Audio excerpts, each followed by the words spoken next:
4వ వచనాన్ని ధ్యానం చేసుకుందాం. యెహోవాను బట్టి సంతోషించుము, ఆయన హృదయ వాంఛను చాలు. దేవుడు స్తోత్రం. దేవుడు అంటున్నాడు, ఈ లోకంలో మనిషిగా నువ్వు ఉన్న నీవు నన్ను బట్టి ఆనందించాలి. నువ్వు కలిగి ఉన్న డబ్బును బట్టి కాదు, కలిగి ఉన్న ధనాన్ని బట్టి కాదు, కలిగి ఉన్న పొలాలను బట్టి కాదు, కలిగి ఉన్న వస్త్రాలను బట్టి కాదు, కానీ దేవుడు కోరుకుంటున్నాడు నన్ను బట్టి నువ్వు ఆనందించు. దేని బట్టి అంట? దేవుని బట్టి ఆనందించే మనసు చాలా మందికి రాదండి. దేవుడు నమ్ముకుంటారు, ప్రార్థనకి వెళ్తారు, కానీ వారి హృదయాల్లో మట్టిగా వారికి దేవుని బట్టి ఆనందించే స్థాయికి ఎదగలేరు. 100కి 99 మంది కూడా దేవుని బట్టి ఆనందం వారి చేతులు కనబడదు.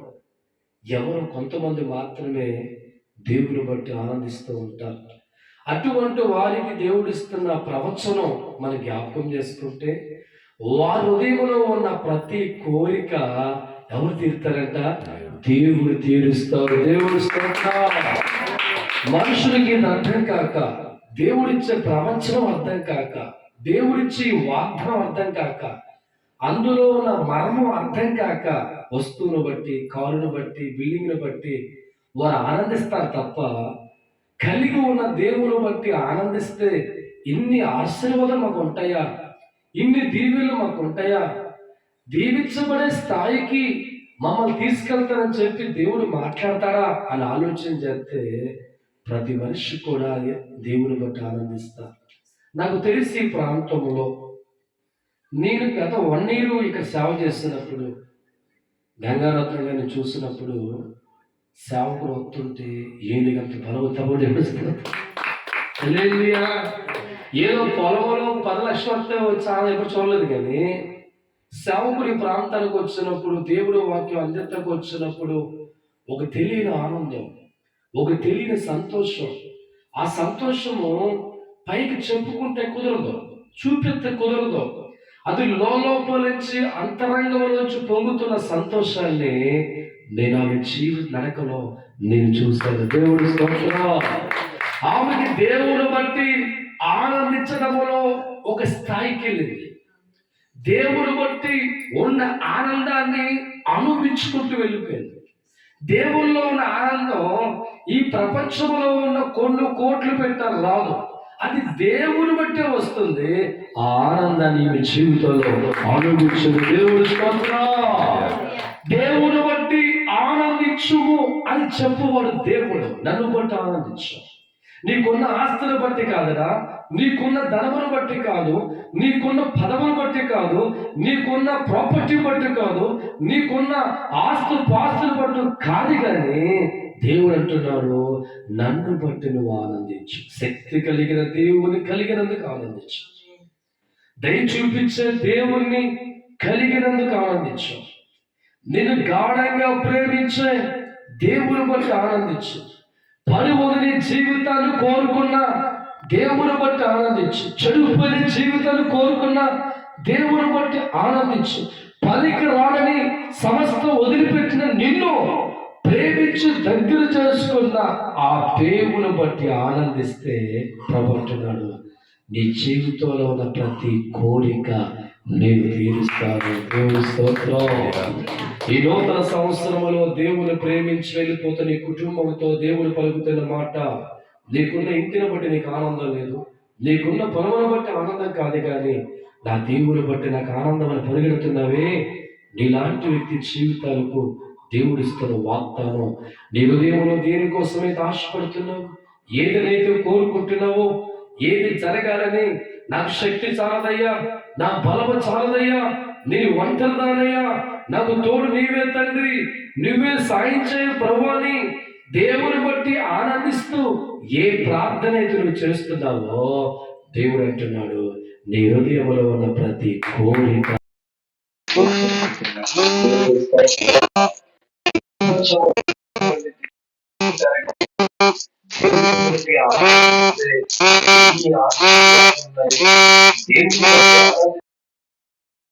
ఆనందిస్తే ఎంత కృప చూపుతాడో చాలా మందికి అర్థం కాకపోతే ఆ కొత్త బండిని బట్టి, కొత్త కారుని బట్టి, పొలమును బట్టి, వేసుకున్న బట్టలు బట్టి ఆనందిస్తారు తప్ప మనం నమ్ముకున్న దేవుడు మనకి ఇచ్చిన కృపను బట్టి ఆనందించము తక్కువ మంది.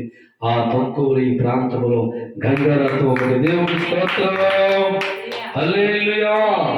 కాబట్టి దేవుడి వాక్యం అంటుంది మనతో, యెహోవాను బట్టి సంతోషించుము, ఆయన హృదయ వాంఛను తీర్చును. దేవుడి స్తోత్రం. మాకు దేవుడు అంటే చాలా సంతోషం అండి. అందుకే వచ్చేస్తున్నాం. దేని బట్టి మాకు ఆనందం లేదు. అలాగే దేవుడు మనిషి అలా దేవుని బట్టి ఆనందపడుతుంది. నోటికి ఆహారం ఇస్తున్నాడు, ఒంటికి వస్త్రం ఇస్తున్నాడు, నలుగురు గౌరవిస్తున్నాడు. ప్రపంచం అంతా నా వైపు చూసేలాగా ఆయన ప్లానింగ్ వేసుకుని దేవుడి స్తోత్రం. ఈ లోకంలో కూడా మనము దేవుని బట్టి ఆనందించడం అనేది ఒక కళ, అది అందరికీ రాదు. దేవుని బట్టి ఆనందించే వారు ఎప్పుడు కూడా ఒక ఏనుగంత బలంతో ఉంటారు. ఎందుకంటే దేవుడు మాట్లాడుతూ పొంగిపోతారు, దేవుడు ప్రవచనాలు చెప్తూ ఉంటూ పొంగిపోతారు. దేవుడు ఆత్మ కలిగిన మనిషితో సహవాసం చేస్తూ ఉంటే ఏదో ₹1,00,00,000 కంటే వచ్చి ఆనందపడుతూ ఉంటారు. లేదు సభ కంస అభిషేకం నికందర అభిషేకం మారా, నాతో ఉన్నవాడు లోకాన్ని మర్చిపోతారు కుమారుడా.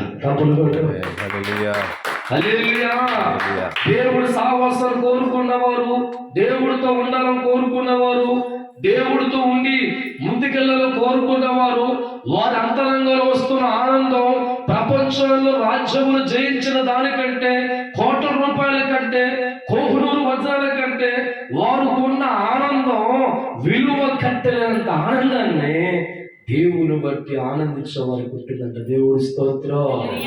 వాళ్ళ ఆనందం ఎలా ఉంటుంది తెలుసా? ప్రపంచ విజేతగా వారు ఉంటారు. అసలు వారి గాల్లో తేలిపోతూ ఉంటారు. వాళ్ళు పేదరికం గుర్తురాదు, వారి బాధలు వారు గుర్తురావు, వారి కష్టాలు వారు గుర్తురావు. వారి దేవుడిని సంతోషపడుతూ ఉండే దైవజనున వారి మనసు ఏమిటంటే దీనందరికంటే గొప్ప సర్వశక్తి దేవుడి స్నేహం నాకు దొరికింది, దేవుడి మాట నాకు దొరికింది, పరిశుద్ధాత్మతో నేను ఉన్నాను. జగత పునాది వేయబడక మునిపే సృష్టిగా దేవుడు నాతో ఉన్నాడు. ఆ మహానుభావుడితో జతకట్టడం అంటే ధర్మం బట్టి వచ్చేది కాదు, హోదాలు బట్టి వచ్చేది కాదు. దేవుడు మహాకృపలో నా కుటుంబం ఉంది అని ధైర్యముగా వారు దేవుని బట్టి వారు ఆనందిస్తూ ఉంటారు. వారికి దేవుడు ఇస్తున్న వాగ్దానం, మీ హృదయంలో ఉన్న ప్రతి కోరిక, ప్రతి ఒక్కటి కూడా ఎవరు తీర్చరమ్మా, నేను తీర్చబోతున్నాను. హల్లెలూయా.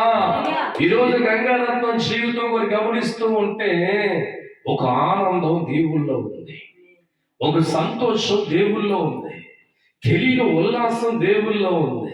ఇందాక ఏడుతూ చెబుతుంది, దేవుడు మా ఇంటికి రాడేమని ఏడుతుంది. దేవుడి స్తోత్ర. జీవిత కాలం అంతా ఇంటికి దేవుడు వస్తాడు. దేవుడి స్తోత్ర. హల్లెలూయా. ఎవరైతే దేవుడు ప్రేమిస్తూ ఉంటారో, ఎవరైతే ప్రభువు దగ్గరగా బ్రతకాలని కోరుకుంటారో, ఎవరైతే దేవుడితో ఉండాలని ఆశపడుతూ ఉంటారో, ఎన్ని ఆటంకాలు వచ్చినా, ఎన్ని అవంతరాలు వచ్చినా, అగ్ని వంటి జ్వాల రగులుతున్నా దేవుడు మరుగు చేసుకుంటూ నీ ఇంటికి నీకు మరుగొచ్చి నా పేరు మాట్లాడతాడు.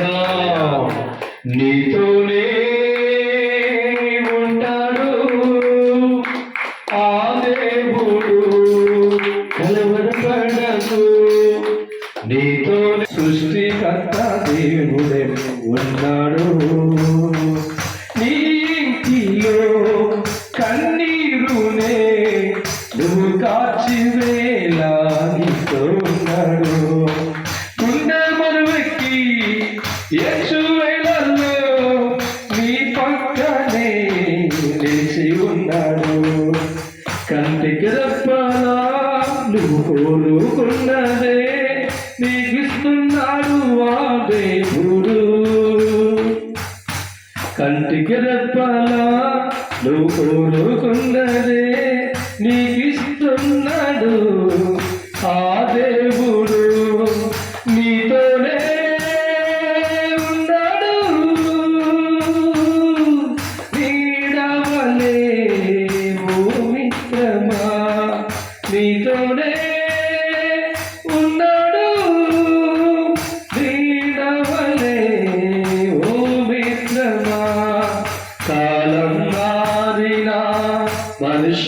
మారిన నిన్ను విడవడు ఆ దేవుడు. కాలము మారిన మనుషులు మారిన విడవడు ఆ దేవుడు. నీతోనే ఉన్నాడు ఆ దేవుడు, నీతోనే ఉంటాడు ఆ దేవుడు. హల్లెలూయా. మన జీవితంలో మనకంటే ముందుగా ఉన్న భక్తుల జీవితాలు గమనిస్తూ ఉంటే దైవజన్మ, వాళ్ళు ఎక్కువ శాతం వారు దేవుని కోరుకుంటూ ఉండేవారు, దేవుడు అంటే చాలా ఇష్టపడుతూ ఉండేవారు అన్నమాట. అందుకే వారి జీవితాలు రాజులుగా, ప్రవర్తలుగా, అభిషక్తులుగా దేవుడు వారి జీవితాలను మార్చుకొని వారు ఆత్మస్వరూపంగా ఉండి వారి ద్వారా ఎంతో మహిమ పొందుకున్నట్లుగా మన బైబిల్లో చూడగలుగుతున్నాం. దేవుడి స్తోత్రం. చక్కగా మరొక మాట మీకు తెలియపరుస్తాను. చూడండి ఇక్కడ దైవజనమా, కీర్తన గ్రంథం 73 అధ్యాయము 25వ వచనాన్ని ధ్యానం చేసుకుందాం. 73:25. ఆకాశమందు నీవు తప్ప నాకు ఎవరున్నారయ్యా, నీవు నాకుండగా ఏది నాకు అక్కర్లేదు. దేవుడి స్తోత్రం. అప్పుడే పుట్టిన పిల్లవాడు ముందుకు తీసుకెళ్ళి 1 కేజీ బంగారం పెడితే, ఒక 10 కోట్లు డబ్బు పెడితే, అలాగే నక్కిలీసులు వజ్రాలు పెడితే, అప్పుడే పుట్టిన పిల్లోడు ఒకే నోరు దేవుడు అంటాడో, ఇది నాకు దేవుడు. హల్లెలూయా.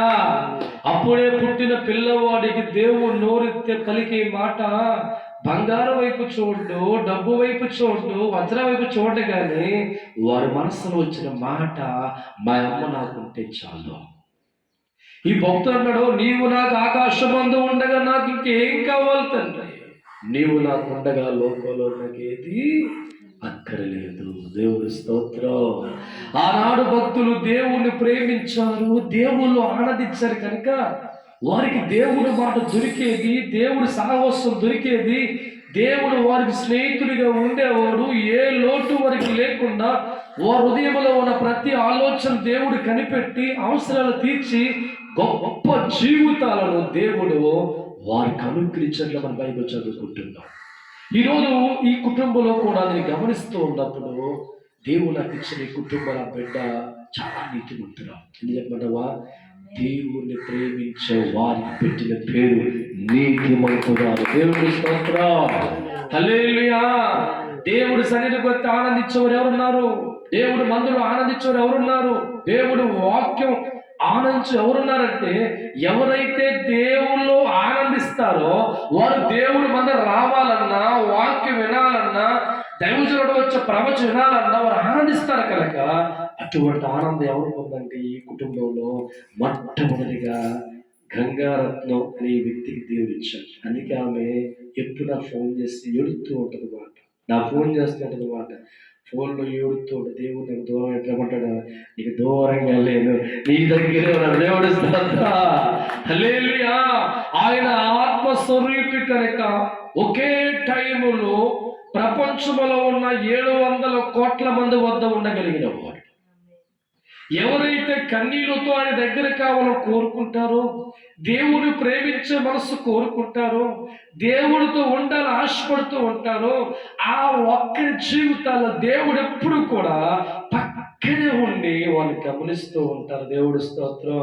ఒకవేళ ఒంటరిగా ఏడుతూ ఉంటే నీ పక్కనే దేవుడు ఉండి ఆలకిస్తూ ఉంటారు. పిరికిదానిగా మారిపోయి ప్రపంచానికి అజ్ఞానం కనబడుతున్నప్పుడు దేవుని పక్కన ఉండి నీతో మాట్లాడుతూ ఉంటాడు.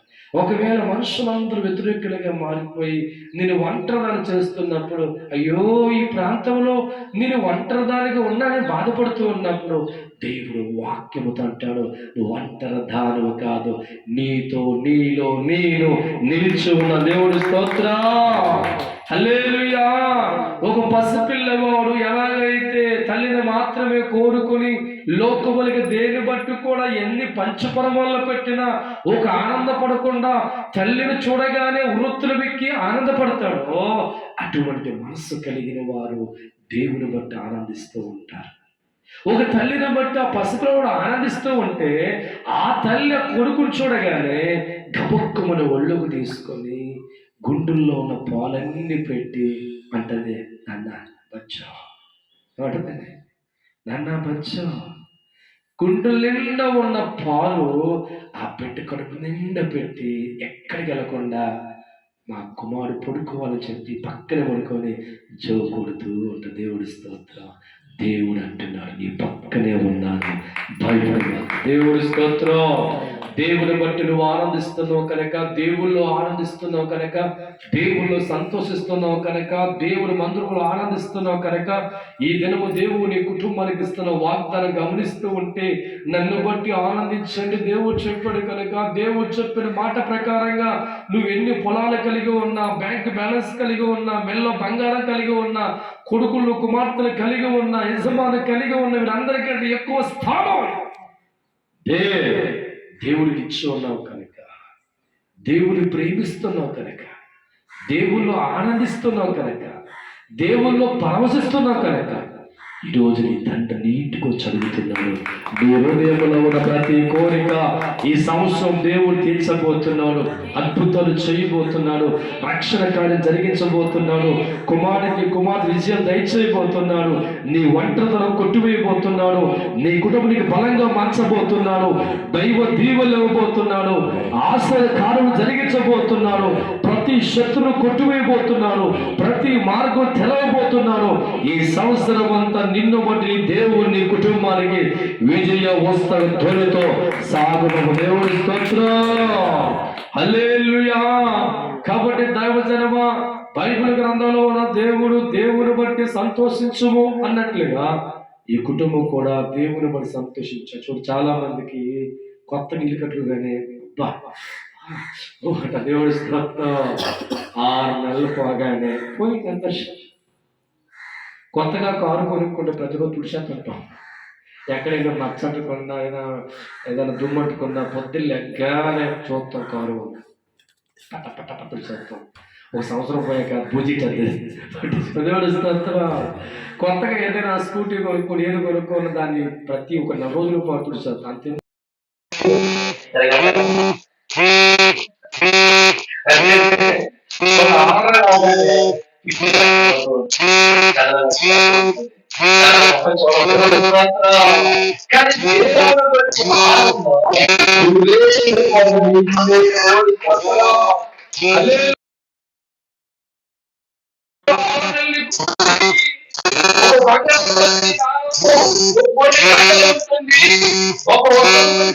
ఉంటుంది. అది దేవుని బట్టి ఆనందించే మనసును తెచ్చుకుంటే జీవిత కాలం అంత ఆనందం పెరుగుతుంది, తరిగిపోదు. దేవుడి స్తోత్రం. ఆనందాన్ని అనుభవిస్తున్నారండి. దేవుని బట్టి నా కుటుంబం అనుభవిస్తుంది. అందుకే మా జీవితాల్లో లక్షల రూపాయలు వచ్చిన